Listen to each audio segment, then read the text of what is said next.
Aloha moviegoers, the ocean calls once again, and we're talking about Moana 2. Does this sequel live up to the magic of the first film? Does it capture the same heart and humor and high-stakes adventure that made the original a Disney classic? Or does it feel like it's trying too hard to recapture lightning in a Moana? Literally. Let's dive in, because I've got a lot to say about this movie. Moana 2 picks up 3 years after the events of the original film. Moana is sailing from island to island looking for other people and other tribes. She comes across a pottery cup with engraved people and a mountain that gives her hope that she will find these other tribes from her oceanic home. Moana is a little older and a little wiser, and she now has a little sister who doesn't really bring much to the story, but she's pretty cute. There's a new god, or I guess an old god, who wants to not only keep all the humans apart, but to destroy them completely. I'm not sure why, so if you know, let me know in the comments below. I don't really know if I missed that or not. Moana decides to sail to the island on the pottery cup that she found, directed by Light in the Sky, placed by who? Again, I have no clue. She has a new canoe and a new crew to tag along, determined to find other people to be in community with, more or less. Maui is held prisoner by a bat lady named Matanga. Maui is held suspended below his hook while being vomited on. Moana luckily ends up in the same place he is, coincidentally, about an hour into the film, and the team up is back in action. First, let me talk about what I enjoyed. The animation. It was beautiful, elegant, and it looked really nice on an IMAX screen. It was beautifully done. The water or the ocean looked very dynamic and crystal clear. The choreography of the animated characters in the music scenes and action scenes were really engaging and fun. And that's pretty much all that I enjoyed about this movie. Now, let me tell you why this movie isn't good. I've heard a lot of people say that it wasn't bad, but it wasn't good. And I get that. But to me, it wasn't this lukewarm Disney movie.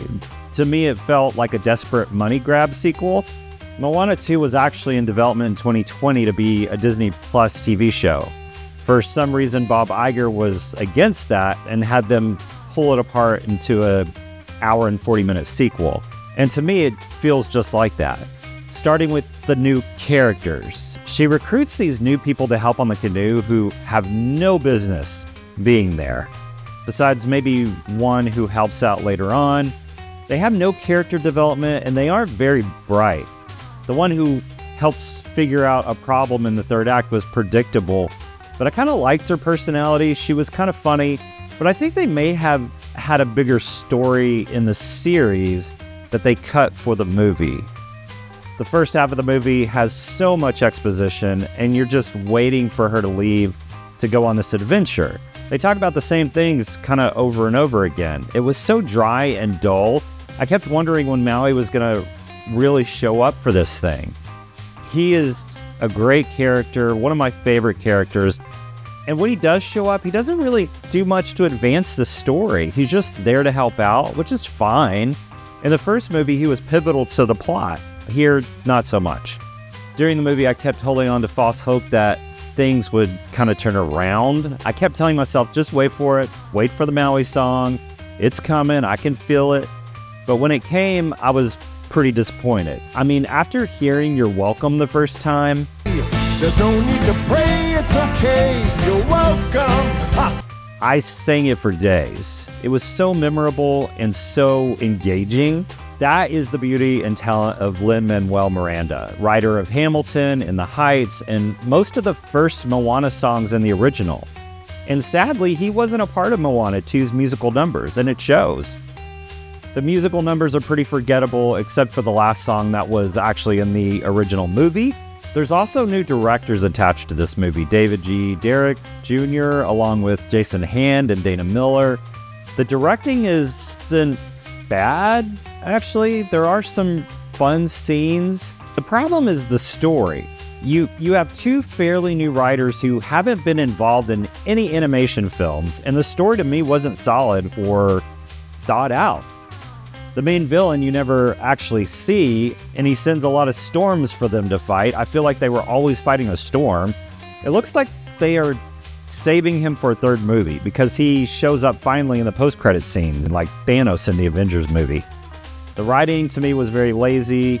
For example, in the first movie, the rooster Hey kind of sneaks on the canoe, and Moana has to keep saving him from accidentally dying over and over again. It was really funny. In the second movie, she actually brings him along, and the pig, knowing that they really have no business being there. Now, I know what you're going to say. They're there for comedic effect, and it's a kid's movie, and I get that. I do. But the first movie was so much smarter and catered to the kids and the adults. They tried to make it entertaining for both. This one doesn't care about the adults in the theater at all. There are a few funny jokes poking fun at Moana not being a Disney princess. I enjoyed that. And a reference to something that happens to us every day that Maui says won't happen for another 2,000 years. Kind of a today reference. There were a lot of plot points that weren't explained. Like why this bad guy wanted all humans gone, and who sent that comet or fire in the sky to guide Moana's way.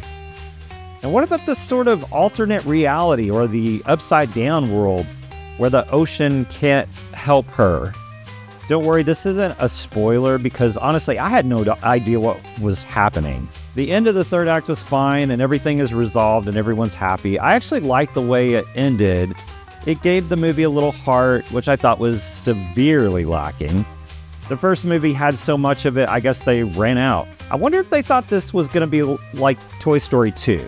Toy Story 2 was supposed to go straight to video release thanks to Michael Eisner, but Pixar was adamant about it being a box office hit and that it could hold its weight. And of course it did.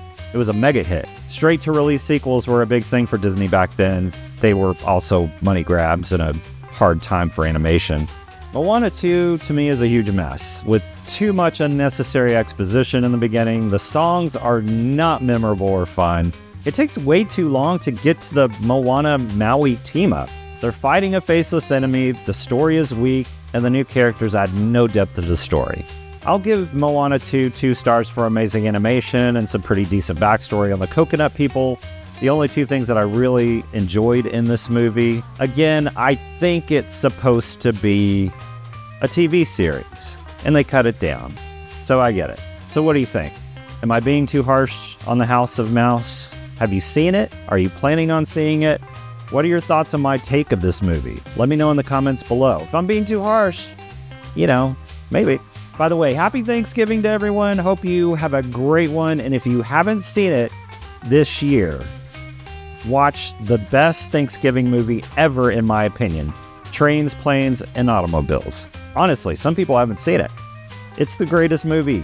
Let me know what your favorite Thanksgiving movies are. There's not a lot of them. And remember, don't wait till it streams. Let's go to the theater and let's see it together. What? You're going the wrong way! He says we're going the wrong way. Oh, he's drunk. How would he know where we're going? Yeah, how would he know?